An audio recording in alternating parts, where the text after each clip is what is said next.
2 years ago, I met this guy. He was a working student while I had a stable job. I was 2 years ahead of him. He was just a first-year college student at the time, working night shifts. I admired his determination, knowing he was putting himself through school without financial support from his parents. I helped him whenever possible, whether with school projects when he was short on money or just making things a little easier for him. At one point, I even bought him a phone for his studies since his old one was barely working. Later, I got him a bike so he wouldn't have to walk long distances between school and work. I didn't care about the expenses because I believed in him.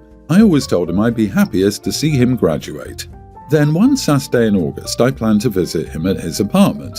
I brought a pizza because he'd mentioned craving it. He didn't expect me to come though. He thought I wasn't feeling well and had a clinic appointment. When I got there, his room was locked from the inside. I saw his two roommates outside. One guy suddenly said to the other guy, "See, that's not his girlfriend."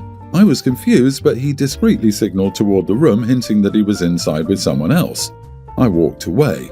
I went straight to my best friend's place and cried. My friend, knowing I'd just been to a clinic, suggested I prank my boyfriend by telling him I was pregnant to see how he would react.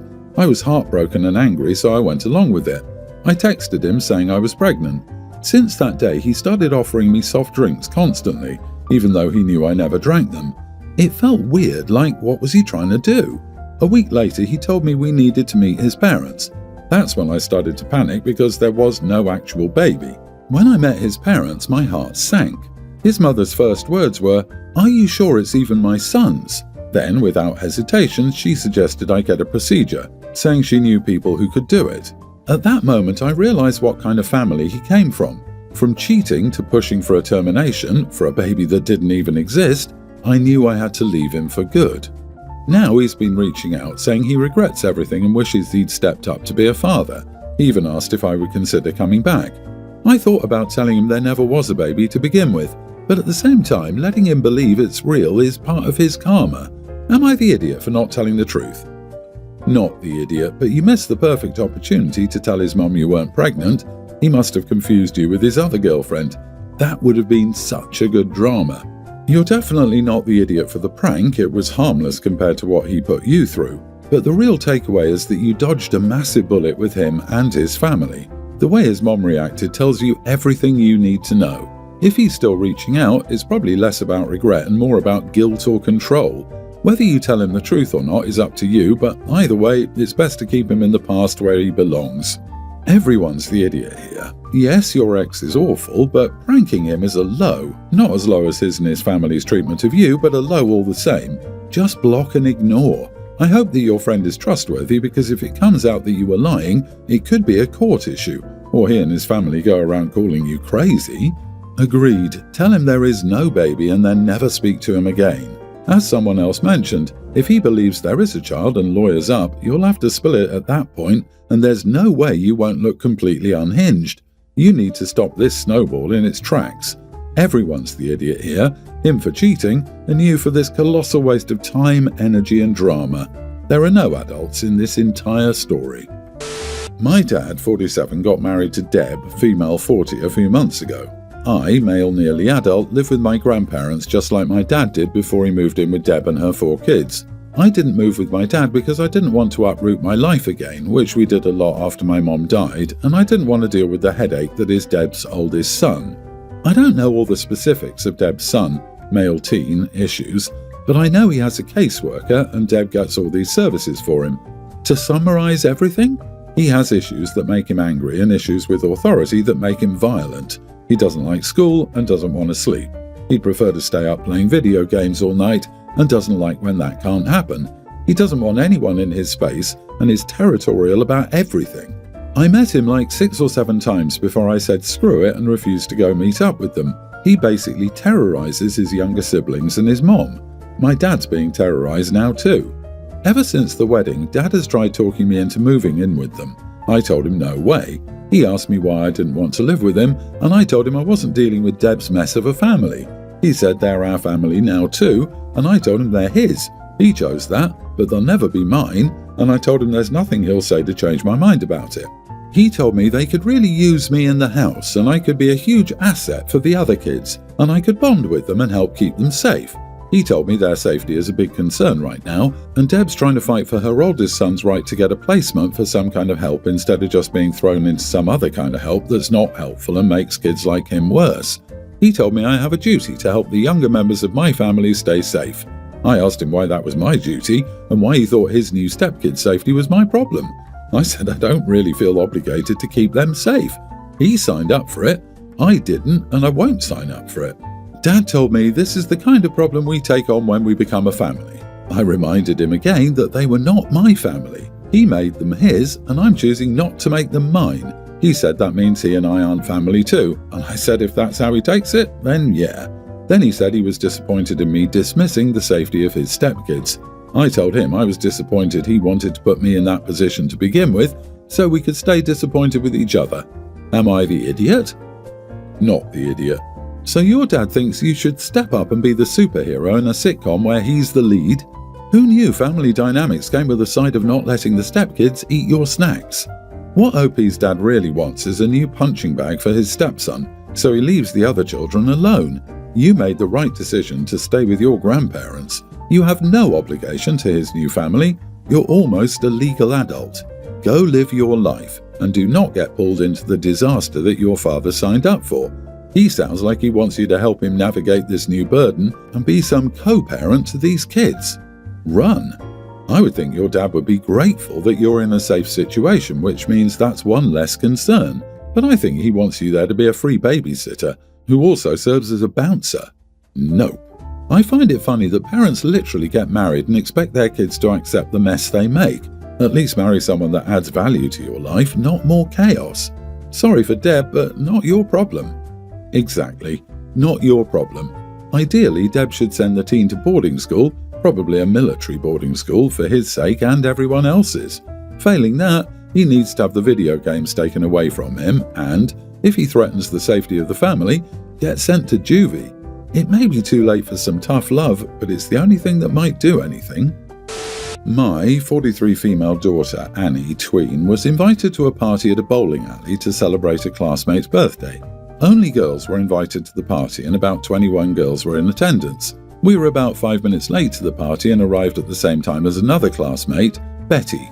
Due to the long lines, it took Annie and Betty about 10 minutes to get their shoes and walk over to the lanes.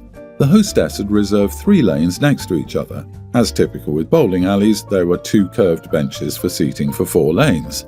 When we arrived at the lanes, the other girls' names were programmed into the 2 lanes, and an adult male was programming his name in the 3rd lane.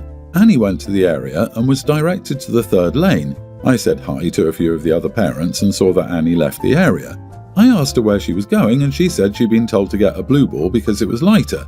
I realised that the ball was £14, so I told her I would go look for a lighter ball for her.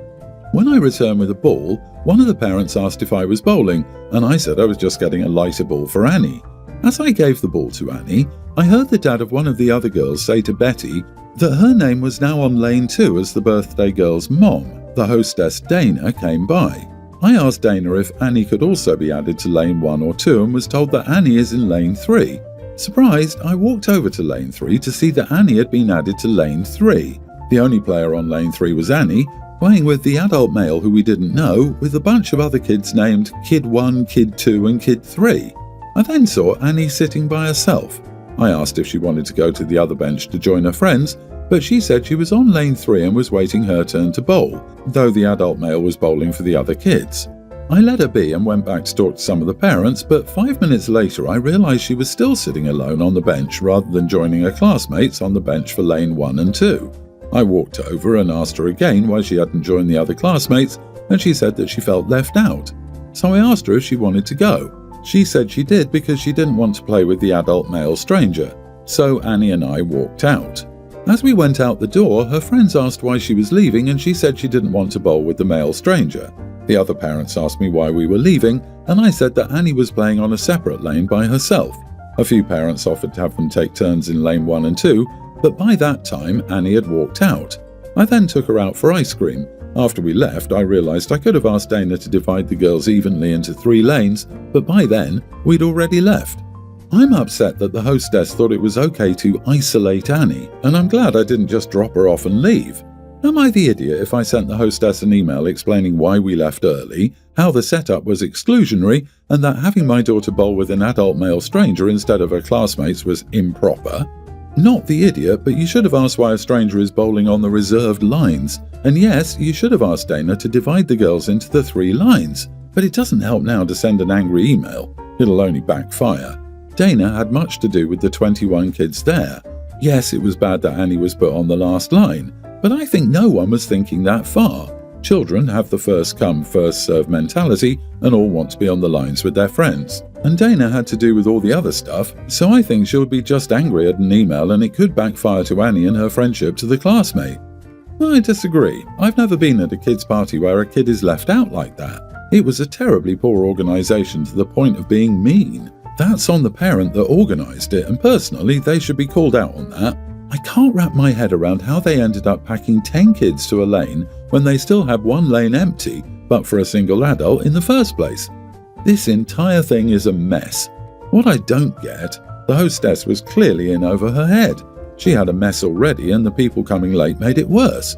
Over here you had this singular dad bowling, and over here you have the parents yipping at the parents' table. Why didn't anyone offer to help the hostess? Surely there was some legwork that needed to be done that would free her up to make decisions to help things go more smoothly. Opie could have done that. Lonely Dad could have done that. Parents at the parents' table could have done that. No one did that. Everyone's the idiot here. My wife, 31, and I, 35 male, have separate finances, but we share family expenses more or less evenly. I say more or less because I usually bear some additional expenses. For instance, I pay half of her private health insurance, I pay 100% of mine, and sometimes I pay the full rent and/or that full month's expenses. However, my wife has never been completely happy with this arrangement, since she believes that I, being a man, should be paying for 100%. We both have pretty good jobs and earn about the same income, although when we got married she had, and still has, considerably more savings than I. A couple of years ago, my wife decided to have bariatric surgery, and I, considering this to be a family expenditure, happily paid 50% of the bill. Now, about a month ago, I had an accident while weightlifting and had to get surgery. Thankfully, my private insurance covered about 60% of the costs and will cover 100% of my therapy. The outstanding bill is roughly equivalent to 1.5 of what my wife and I make in a month. I'm using this metric instead of giving you actual numbers because we're not American, so the cost of the bill and value of our salaries might not translate correctly if I just give a dollar amount. Now, this being an emergency procedure, I just assumed this would be considered a family expense, meaning that my wife would help me foot half of the bill. However, when I brought that up in a conversation today, she looked at me like I was crazy and refused, saying that she expects me to make enough to cover this bill. Now, I have enough savings to pay for this thing, but the whole thing makes me feel sad. My wife and I have a pretty loving relationship, and we recently had our first kid, which we love very much, but she's always resented the fact that she has to contribute financially to the family. So, am I the idiot for expecting my wife to pay for half of my surgery? Not the idiot. You should tell her how hurt and disappointed you are in her. The fact that she wouldn't be willing to help in emergencies has you rethinking how you spend. From now on, she's paying for half the rent, bills, and other household expenses, and you're not kicking in extra to allow her to save extra. You were there for her when she wanted and needed you. She couldn't do the same for you. Honestly, I can't even imagine being in a relationship where my partner doesn't see our family expenses as a joint responsibility. Glad to hear your surgery went well. Hopefully your wife will come around and see the importance of supporting each other financially.